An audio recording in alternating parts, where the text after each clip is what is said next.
Into the season of superstorms, and if they strike, are you prepared? We turn to Tara Rosenblum for some important information about protecting your home and your bottom line.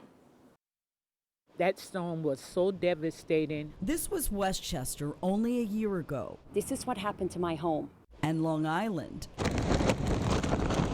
a decade earlier. It's heartbreaking. New Jersey and Connecticut also witnessing the devastating aftermath of Sandy and Ida firsthand. This is all that we've been able to salvage. Both superstorms showed us that once-in-a-generation storms are likely a thing of the past.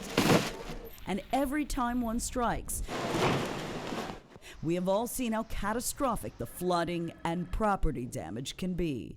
We lost absolutely everything. That's why the experts say the best time to financially prepare for extreme weather is long before it hits. It seems like every year storms get worse and worse. John Tolley is a property damage insurance attorney based out of Brooklyn who helped dozens of local families recoup losses following Ida last year. The deadly superstorm brought record amounts of rain to the tri-state, flooding thousands of properties. Backyard is completely gone. But not every homeowner was able to get their lives back on track quickly.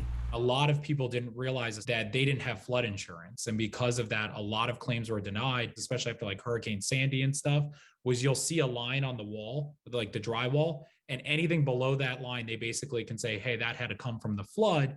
So Tolley says you'll need to invest in a separate flood insurance policy to make sure you're covered. The cost will vary based on whether or not you live in a flood zone, but shouldn't exceed $500 a month, which might seem steep, but Tolley says. Talking to some of these people who had $40,000, $50,000 worth of damage in their basement, whatever it's going to cost is probably going to pay for itself 10 times over if you have to make a claim. Tolley also advises paying a little more earlier in the season to have a public adjuster come to your home and conduct a pre-inspection report. And then that way, if your insurance company tries to say, hey, that roof was an old roof, it was worn, torn before the storm, you can show them the pictures and say, no, it wasn't. In addition, he says you should document the contents inside your home a couple times a year and then store all that information right on your cell phone.